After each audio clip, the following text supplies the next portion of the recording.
Michael T. Whiting, branch of service, Army. I was a Vietnam combat vet.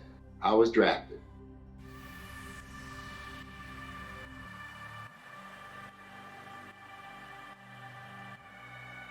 Some of us are like might have it all together, or some of us are still figuring it out. Even if a veteran might look fine on the outside, a lot of us veterans, we really can hide a lot of our pain. Get to know a veteran and ask about, what their service was like. And be respectful and everything and just talk to us. We're fine. The positive overwhelms the negative, so thank you, Officer.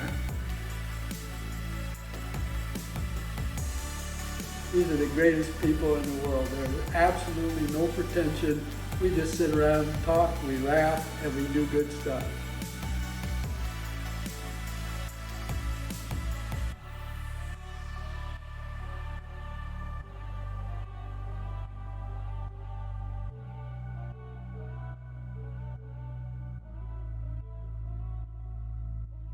Vietnam vets, I think it's just Vietnam vets. Iraqi vets, they got these big parties and everything when they came home. You had people was out there with bands and everything saying good for being home. Vietnam vet didn't get any of that. When we came home, we had people protesting, calling us baby killers, assassins for the government, and we weren't. We did not have a choice to go there. And we couldn't pay no $10,000 or 10 years. So we had to basically, when we got off the airplane, go and change our clothes from our military to civilian clothes. But with that haircut they had, they still knew that we were in the military and went to Vietnam, which was a very hurtful feeling.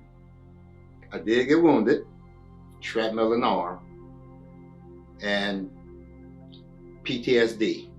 I'm 100% for PTSD. Because it's one thing, once you go into combat, and the things that you do, and the things that you see, you remember. But the problem with that is that once you get out, you don't know you have PTSD. Because I went straight back to work, and I thought I was normal. But my wife, she was hearing things come out my mouth, and I figured it was normal, and she would just look at me in awe, say, did he actually say that? Did he actually do this? And I didn't know. For 20 years I worked and did not know I had PTSD. Once I got laid off from aircraft after 20 years, I built helicopters. And I had to go to the VA for a problem. And that's when I found out, because another vet asked me, he said, Michael, have you put in for your PTSD? I said, no, I didn't know I had it. He said, go and get checked out. Because combat vets, automatically you're gonna get 50%. So when I went down there, the lady said, well, you don't have PTSD, what do you need? I said, to see a doctor. After a year of going to him, I had PTSD. So I got 50%. But that's not the only problems I've ever had. Other problems I have, I should say, is I know I have PTSD, but when I used to go down to the clinic, I used to ride the train, and nobody would sit by me. And I never could figure out why weren't they sit by me. It's an empty seat and you got all these people standing up. And I talked to one of my friends, they said, well, Michael, you wear your cap.